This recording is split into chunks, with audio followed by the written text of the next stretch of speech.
Assalamualaikum warahmatullahi wabarakatuh. Bertemu lagi dengan saya di channel Pojok Ilmu ID. Di sini saya akan sharing kembali untuk melanjutkan buku yang berjudul Seni Hidup Minimalis dari Francine Sheh. Bagaimana kabarnya teman-teman? Semoga selalu dalam lindungan Allah. Amin. Bagian 1 part 4. Sedikit barang lebih merdeka. Bagaimana jika Anda diberi kesempatan besar sekali seumur hidup, tapi harus pindah ke provinsi atau pulau lain? Bersediakah Anda? Apakah Anda akan langsung bersemangat dan membuat rencana, atau apakah Anda justru melihat kondisi rumah dan takut tidak akan sempat membereskan semuanya tepat waktu? Apakah bayangan harus mengirimkan semua barang Anda sejauh ribuan kilometer membuat Anda khawatir atau bahkan konyol? Mungkinkah Anda justru merasa kesempatan itu tidak sepadan dengan kerepotan yang akan dialami, bahwa Anda sudah nyaman di posisi saat ini dan memilih menunggu kesempatan lain yang lebih cocok? Mungkinkah barang-barang Anda memiliki kekuatan untuk menahan Anda? Pertanyaan ini mungkin aneh, tapi sebenarnya jawabannya untuk banyak orang adalah ya. Barang bisa menjadi jangkar, bisa menahan dan menghalangi kita dari minat atau bakat baru. Barang bisa menghalangi hubungan, karir, dan waktu bersama keluarga, menyedot energi dan semangat berpetualang kita. Pernahkah Anda menghindari mengadakan pertemuan sosial karena merasa rumah Anda terlalu berantakan untuk dilihat? Atau tidak menghadiri pertandingan anak karena harus bekerja lembur demi membayar cicilan kartu kredit? Pernahkah Anda melewatkan kesempatan berlibur ke tempat-tempat unik karena tidak ada yang menjaga rumah? Sayangnya, sekadar memasukkan segala barang ke laci, keranjang, atau wadah lain bukanlah jawaban. Sekarang, lihatlah sekeliling ruangan tempat Anda duduk saat ini. Bayangkan, ada seutas tali yang mengikat setiap barang pada diri Anda. Ada yang terikat pada lengan, pinggang, dan kaki. Agar lebih dramatis, Anda bisa mengganti tali dengan rantai. Sekarang cobalah berdiri dan bergerak. Semua barang itu ikut terseret akibat gerakan Anda, mengikuti dan berdentang-dentang di belakang Anda. Tidak mudah, ya. Anda mungkin tidak akan bisa bergerak terlalu jauh atau banyak. Tak lama kemudian, Anda akan menyerah dan kembali duduk karena menyadari akan lebih mudah jika tidak pergi kemana-mana. Dengan cara seperti itulah barang-barang kita membebani jiwa. Seolah-olah setiap barang punya medan gravitasi dan terus menarik kita. Dalam ruangan yang kacau dengan barang, tak jarang kita benar-benar merasa berat dan lesu, terlalu capek dan malas untuk melakukan atau mencapai apapun. Lalu bayangkan suasana berbeda, ruangan yang bersih, terang, dan tidak sesak oleh perabot. Dalam ruangan seperti inilah kita merasa ringan, bebas, dan menatap banyak kemungkinan. Tanpa beban barang-barang yang kita miliki, kita merasa lebih berenergi dan siap melakukan banyak hal. Dengan bayangan ini, bisa jadi kita tergoda mengambil jalan pintas, menciptakan ilusi mengenai ruangan yang rapi dan bersih.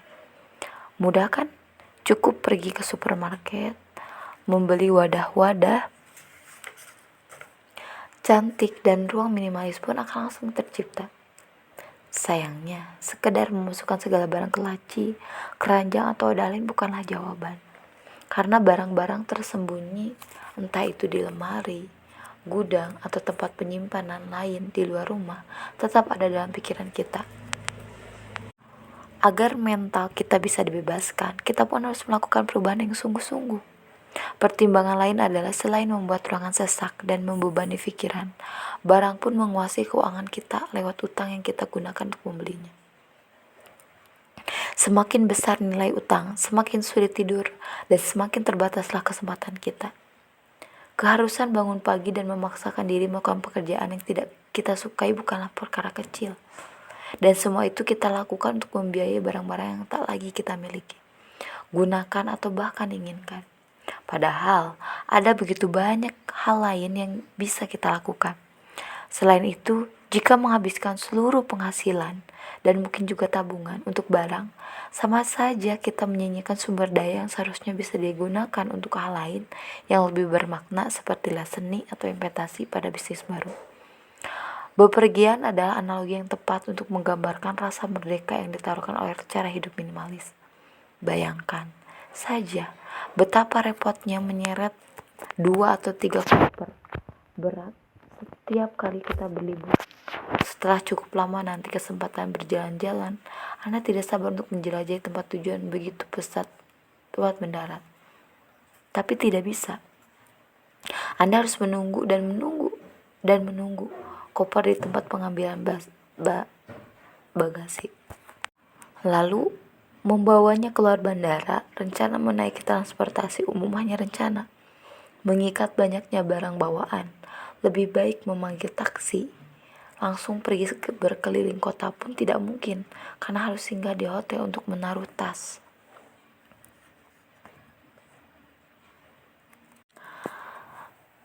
Tas-tas yang kini menjadi beban berat, lalu setibanya di kamar Anda justru tidur karena kelelahan.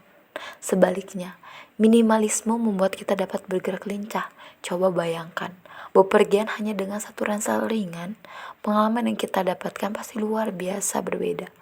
Tiba di tempat tujuan, Anda bisa langsung keluar dari pesawat, melewati kerumunan orang yang menanti tas mereka. Anda bisa menggunakan transportasi umum, kereta, bus, bahkan berjalan kaki ke hotel. Sepanjang jalan, Anda bisa menikmati pemandangan, suara, dan aroma kota asing karena memang punya waktu dan energi untuk itu. Anda mudah bergerak, fleksibel, dan bebas seperti burung, bisa menggendong tas ke museum atau objek wisata lain, dan menyimpannya di loker jika perlu. Berbeda dengan skenario pertama, dengan bawaan ringan, Anda bisa langsung berlari dan menghabiskan sisa hari dengan menikmati suasana, tanpa perlu repot mengurus barang bawaan. Anda tiba di hotel dengan bersemangat dan siap berpetualang. Ketika kita tidak terlihat dengan barang, kita bisa menikmati hidup, menjalani hubungan dengan orang lain, dan berpartisipasi dalam masyarakat. Kita menjadi lebih terbuka untuk pengalaman baru, bisa melihat kesempatan dan meraih peluang. Semakin sedikit beban, baik fisik maupun pikiran, hidup kita pun menjadi semakin semarak. Alhamdulillah, poin keempat sudah ya. Mudah-mudahan apa yang disampaikan bisa terpahami, insya Allah. Untuk selanjutnya kita ada di poin kelima, masih di bagian 1. Semoga selalu sehat dan selalu dalam lindungan Allah. Assalamualaikum warahmatullahi wabarakatuh.